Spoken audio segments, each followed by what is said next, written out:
सुप्रभातम बच्चों, आज हम पंचमी कक्षा में संस्कृत विषय में पाठ पढ़ेंगे जिसका नाम है पंचमः पाठ तृतीया विभक्ति। पांचवा पाठ है जिसका नाम है तीसरी विभक्ति का प्रयोग, यानी इस पाठ में तीसरी विभक्ति का प्रयोग किया गया है। अब तक हमने घटः, सुधाखंडः, रेलयानम, कंदुकम इन शब्दों के द्वारा तीसरी विभक्ति का प्रयोग कैसे करते हैं ये पढ़ा। अब हम आगे पढ़ेंगे। देखो बच्चों, ये किसका चित्र है? ताले का। और ये ताला किससे खुलता है? चाबी से। यानी हम चाबी से ताले को लगाते हैं और खोलते हैं। तो चाबी के बारे में पढ़ेंगे।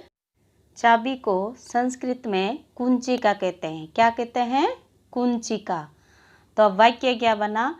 लता तालम उद्घाटयति। लता तालम यानी ताले को, उद्घाटयति यानी खोलती है। लता ताले को खोलती है। हम पाठ की हिंदी कर रहे हैं। लता कया तालम उद्घाटयति। लता कया यानी किस से ताला खोलती है। लता कया तालम उद्घाटयति। उद्घाटयति यानी खोलना। तो लता किससे ताला खोलती है? ताला किससे खोलती है? चाबी से। खोलती है कि नहीं खोलती? लता कुंचिकया तालम उद्घाटयति। लता कुंची से ताला खोलती है, यानी चाबी से। कुंची यानी चाबी। तो लता किससे ताला खोलती है? लता चाबी से ताला खोलती है। अब यहाँ देखिए, उस ताले को खोलने में सहायता कौन कर रहा है? ताला किससे खुलेगा? चाबी से खुलेगा। खुलेगा कि नहीं खुलेगा? तो तीसरी विभक्ति ये कहती है कि कोई भी काम करने में जो सबसे अधिक काम करने वाले की सहायता करता है, तो हमें चाबी से ताला खोलना है। अगर चाबी नहीं है तो ताला नहीं खुलेगा। तो ताले को खोलने में सबसे अधिक हमारी सहायता कौन कर रहा है? चाबी कर रही है। कर रही कि नहीं कर रही है? तो उस चाबी शब्द में हमें तीसरी विभक्ति का प्रयोग करना है। देखो बच्चों, ये किसका चित्र है? यानी एक दुकानदार है और उसके सामने तराजू रखी हुई है। क्या रखी हुई है? तराजू, जिसको हम संस्कृत में तुल्ला बोलते हैं। तो यह इस तराजू से क्या करता है? कोई भी सामान है उसको तोलता है। ठीक है, इसी से संबंधित हम वाक्य बनाना सीखेंगे या उनकी हिंदी अर्थ करेंगे। तुला यानी तराजू। आपणिकः पिष्टम तोल्यति। दुकानदार आटा तोलता है। पिष्टम यानी आटा, तोल्यति यानी तोलता है। दुकानदार क्या करता है? आटा तोलता है। यहाँ पिष्टम का अर्थ होता है आटा। आपणिकः कया पिष्टम तोल्यति। आपणिक यानी दुकानदार, कया यानी किससे, पिष्टम यानी आटा तोलता है। दुकानदार किससे आटा तोलता है? हाँ, दुकानदार तराजू से आटा तोलता है। किससे आटा तोलता है? तराजू से। यहाँ वह है, हाथ में देखो तराजू लेके खड़ा है कि नहीं है? अब इस तराजू से वह क्या करेगा? आटा तोलेगा। आपणिकः तुल्या पिष्टम तोल्यति। आपणिक यानी दुकानदार, तुल्या यानी तराजू से आटा तोलता है। दुकानदार तराजू से आटा तोलता है। किससे तोलता है? इस प्रकार उस आटे को तोलने में दुकानदार की सहायता कौन कर रही है?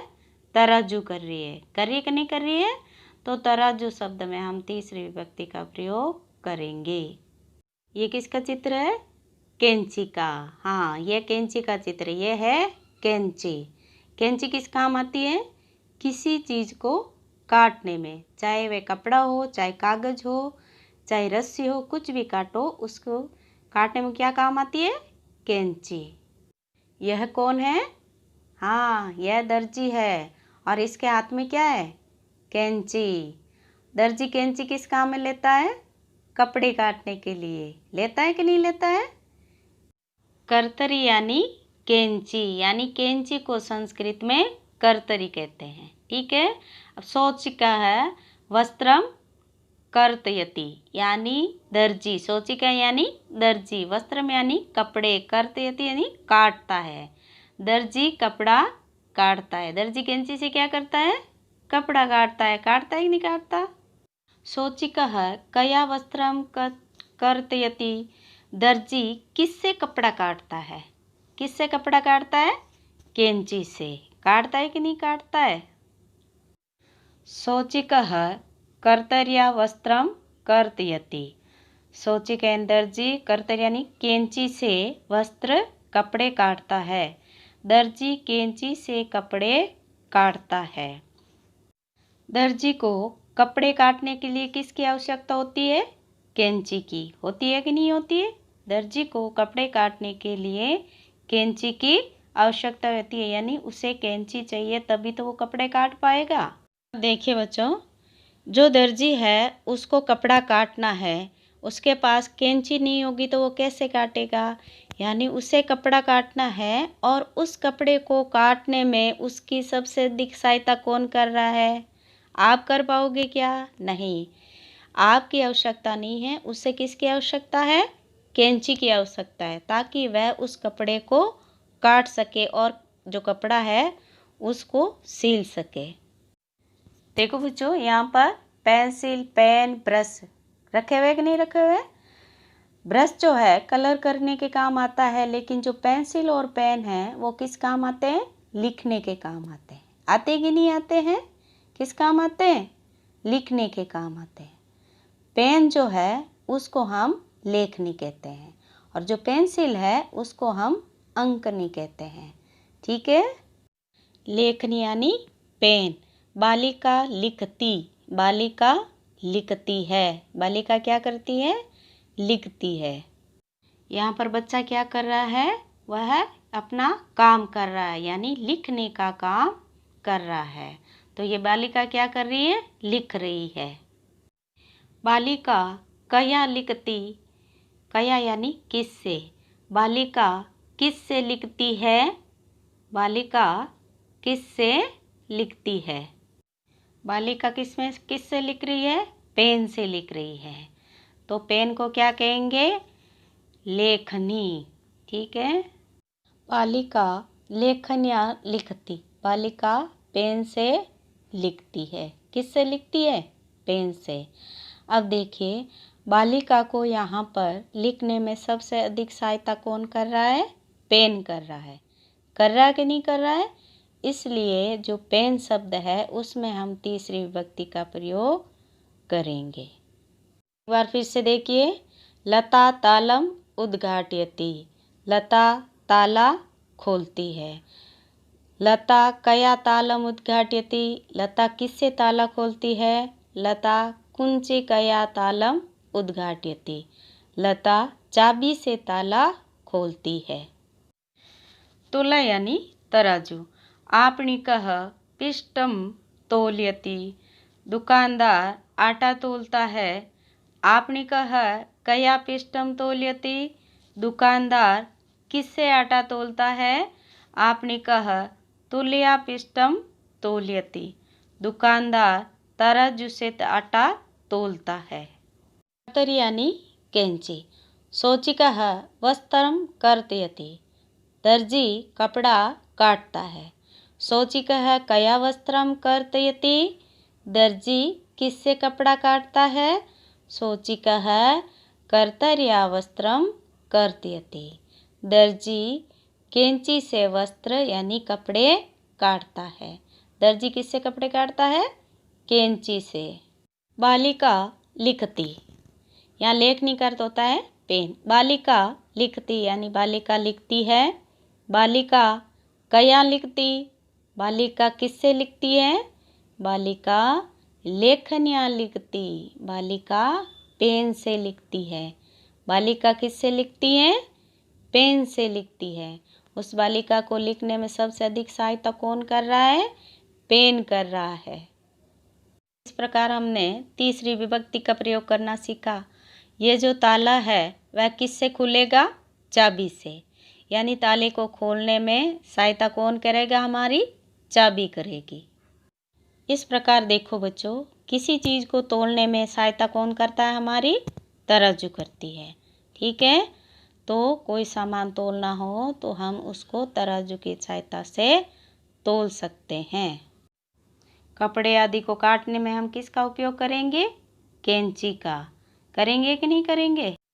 तो दर्जी को कपड़े काटने में सहायता कौन करता है? कैंची। तो जो कैंची है वो दर्जी को कपड़े काटने में सहायता करती है। अगर हमें कुछ लिखना है तो हम किससे लिखेंगे? पेन या पेंसिल से। या कोई नाम लिखना है, कहीं पर पेंट करना है तो किससे करेंगे? ब्रश से करेंगे। तो यहाँ पर जो है बालिका को लिखने में सहायता कौन कर रहा है? पेन कर रहा है, क्योंकि बालिका लिखती है। किससे लिखती है? बालिका पेन से लिखती है। इस प्रकार हमने तीसरी विभक्ति का प्रयोग करना सीखा। यानी जैसे चाबी है, तराजू है, कैंची है, पेन है, ये सब क्या है? ये सब उस काम को पूरा करने में सहायता करते हैं जो हम काम करना चाहते हैं। जैसे ताला खोलना है तो चाबी सहायता करेगी, और जैसे सामान तोलना है तो तराजू सहायता करेगी। अगर काटना है कुछ तो कैंची सहायता करेगी, और कुछ लिखना है तो पेन सहायता करेगा। तो इन सब में हम तीसरी विभक्ति का प्रयोग करेंगे। एक बार इस पाठ के शब्दार्थ देखिए। घटः घड़ा, आनयति लाती है, केन किससे, सुधाखंडः चौक, प्रवासार्थम घूमने के लिए, रेल यानम रेलगाड़ी, गच्छन्ति जाते हैं, क्रीडन्ति खेलते हैं, कंदुकम गेंद, तालम ताला, उद्घाटयति खोलती है, कुंचिका चाबी, तुला तराजू, पिष्टम आटे को, तौलयति तौलती है, कर्तरी कैंची, शौचिकः दर्जी, कर्तयति काटती है, वस्त्रम कपड़ा, कया किससे। देखिए कैन यानी किससे और कया भी किससे। कैन शब्द आया पुल्लिंग के लिए, और कया स्त्रीलिंग कोई शब्द है उसके लिए आता है कया। तो स्त्रीलिंग में कया आएगा और पुल्लिंग में कैन आएगा। दोनों का अर्थ रहेगा किस से। लेखनी पेन। इस प्रकार ये क्या है? हमारे शब्दार्थ हैं। अब आज का गृह कार्य देखिए। दिनांक 28/8 गृह कार्य क्रमांक 22। और अब जो आपको ये जो पाठ पढ़ाया गया है उस पाठ का हिंदी अर्थ करना है, ठीक है, और शब्दार्थ भी करने हैं। जो PDF के रूप में आपको दिया जाएगा उसे अपनी कॉपी में व्यवस्थित रूप से करना है। सबसे पहले शब्दार्थ करना है। इन शब्दार्थों को अपनी कॉपी में करना है। यह गृह कार्य के रूप में है आपके। आपको जो आगे का पाठ पढ़ाया गया है उस पाठ को करना है। जैसे कुंची का लिखा और चाबी लिख दिया उसका अर्थ, फिर संस्कृत का वाक्य लिखा और उसके नीचे हिंदी का। ये जो आपको PDF में दिया गया है वैसा का वैसा अपनी कॉपी में करना है। इस पाठ को एक बार फिर से पढ़ना। समझ में आ गया? अगर नहीं आया तो इसको एक बार अगर आप पढ़ोगे तो आराम से आ जाएगा। देखो बच्चों, इस पाठ को अच्छे से पढ़ा दिया गया है, फिर भी आपको इसको 2-3 बार पढ़ना है, क्योंकि इस पाठ की हिंदी अच्छे से करवा दी गई है। आपको जो गृह कार्य रूप में दे दी है इसको पढ़ना है और अपना अभ्यास करना है।